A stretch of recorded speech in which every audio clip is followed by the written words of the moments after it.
जय माता दी दोस्तों। और आज हम नवरात्रि के 8वें दिन किस देवी की पूजा होती है इसके बारे में जानेंगे।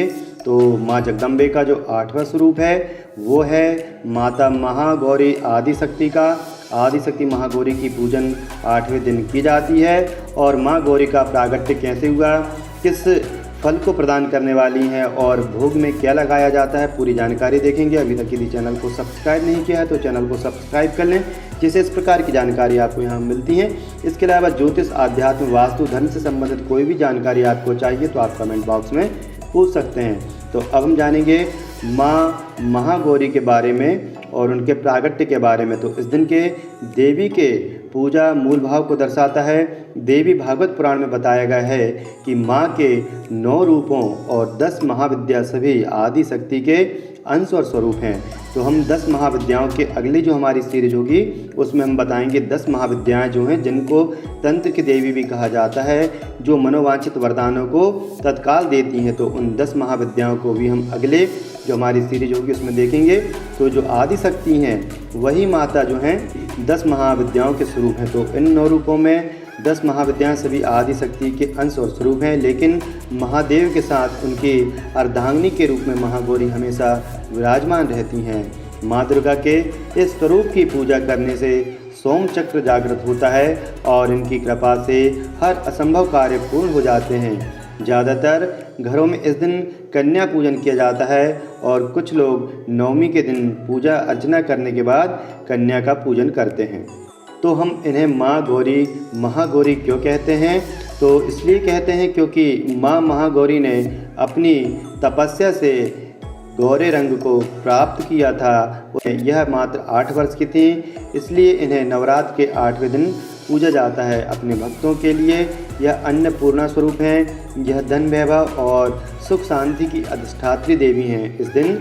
इस दिन दुर्गा सप्तशती के मध्यम चरित्र का पाठ करना विशेष फलदायी माना जाता है। दुर्गा सप्तशती का जो द्वितीय पाठ है उसे मध्यम चरित्र कहा गया है। जो लोग नवरात्रि के 9 दिन व्रत नहीं रख पाते हैं वह केवल प्रतिपदा और अष्टमी के दिन व्रत रखते हैं और नवमी के दिन कन्या पूजन करते हैं। पहले और 8वें दिन का व्रत करने से पूरे 9 दिनों का व्रत का फल मिल जाता है। देवी भागवत पुराण के अनुसार राजा हिमालय के घर देवी पार्वती का जन्म हुआ था। उनको 8 वर्ष की आयु में ही अपने पूर्व जन्म की घटनाओं का आभास होने लगा था। तब से ही उन्होंने भगवान शिव को अपना पति मान लिया था और उनको प्राप्त करने के लिए तपस्या शुरू कर दी थी। तपस्या के दौरान एक वक्त ऐसा आया कि माँ केवल कंद, मूल, फल और पत्तों का आहार करने लगीं। बाद में माँ ने केवल वायु पीकर ही तप किया और माँ की तपस्या से प्रसन्न होकर के भगवान शिव ने उनको गंगा स्नान करने को कहा। जैसे ही माता पार्वती गंगा स्नान करके आईं तब देवी का एक स्वरूप श्याम वर्ण के साथ प्रकट हुआ, जो कौशिकी देवी कहलाएं। दूसरा स्वरूप जो था वो चंद्रमा के समान प्रकट हुआ, जो महागौरी कहलाएं। माँ महागौरी अपने हर भक्त की मुरादें, इच्छाएं पूरी करती हैं और सभी समस्याओं से मुक्ति दिलाती हैं। सांसारिक रूप में इनका स्वरूप बहुत ही उज्ज्वल, कोमल, श्वेत वर्ण और श्वेत वस्त्रधारी है। देवी महागौरी को गायन, संगीत प्रिय और सफ़ेद वृषभ यानी कि बेल पर सवारी पसंद है। माँ का दाहिना हाथ अभय मुद्रा लिए हुए है और नीचे वाले हाथ में शक्ति का प्रतीक त्रिशूल है। वहीं बाएं हाथ जो है माता का शिव का प्रतीक डमरू और नीचे वाले हाथ में भी भक्तों को अभय दान वरदान दे रही हैं। माँ के हाथ डमरू होने के कारण इनको शिवा भी कहा जाता है। माँ का यह स्वरूप बेहद शांत और दृष्टिगत है। इनकी पूजा करने मात्र से सभी व्यक्तियों के पाप नष्ट हो जाते हैं।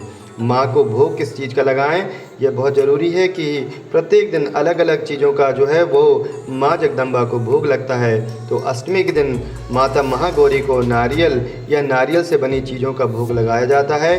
भोग लगाने के बाद नारियल को ब्राह्मण को दे दें और प्रसाद स्वरूप भक्तों में बांट दें।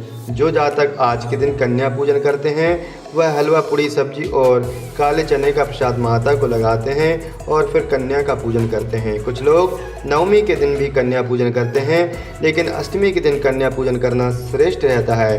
कन्याओं की संख्या 9 हो तो बड़ा उत्तम होता है, नहीं तो 2 कन्याओं के साथ ही पूजन की जा सकती है। भक्तों को माता की पूजा करते समय गुलाबी रंग के वस्त्र पहनने चाहिए। क्योंकि गुलाबी रंग प्रेम का प्रतीक माना जाता है। इससे परिवार के सदस्यों के बीच आपसी प्रेम बना रहता है और यह रंग परिवार को प्रेम के धागों में गूंथ कर रखता है।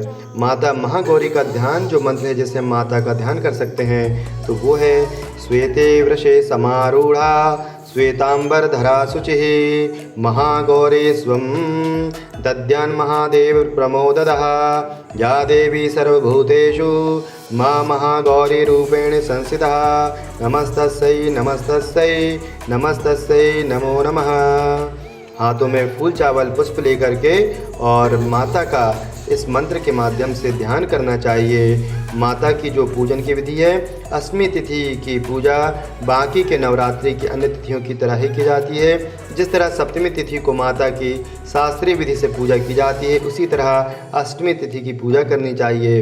इस दिन माँ के कल्याणकारी मंत्र ओम देवी महागौर्यै नमः मंत्र का जाप करना चाहिए और माता को लाल चुनरी अर्पित करना चाहिए। साथ ही माता को सुहाग सामग्री जो है वो इस दिन अर्पण करना चाहिए। इससे सौभाग्य की प्राप्ति होती है। साथ ही जो जातक कन्या पूजन कर रहे हैं वह भी कन्या को लाल चुनरी चढ़ाएं। सबसे पहले लकड़ी की चौकी पर लाल कपड़ा बिछाएं और फिर माता की तस्वीर या मूर्ति पर सिंदूर चावल चढ़ाएं। साथ ही माँ दुर्गा का यंत्र रखकर भी उसका इस दिन पूजन कर सकते हैं। माँ अपने भक्तों को कांति में सौंदर्य प्रदान करने वाली होती हैं। माँ का ध्यान करते हुए सफ़ेद फूल हाथ में रखें और फिर अर्पित कर दें और विधिवत पूजन करें। इस प्रकार माँ महागौरी का पूजन करने से सभी मनोरथ पूर्ण होते हैं, सौभाग्य की प्राप्ति होती है, धन धान्य की प्राप्ति होती है और हर मनोकामना पूर्ण होती है, शत्रुओं का नाश होता है।